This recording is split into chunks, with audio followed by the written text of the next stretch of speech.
My cat. I got my cat when she was just a tiny kitten.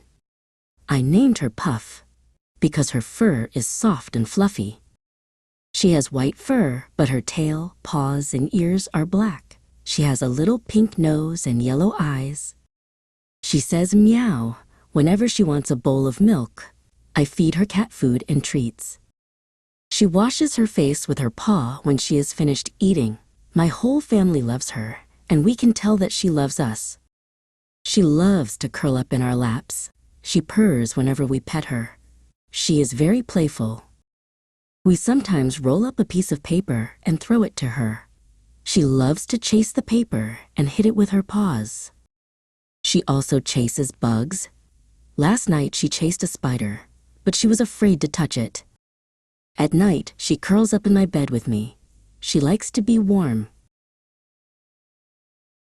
I have given her a blanket of her own, but when I put her on it, her tail twitches. Her tail twitches whenever she is upset or angry.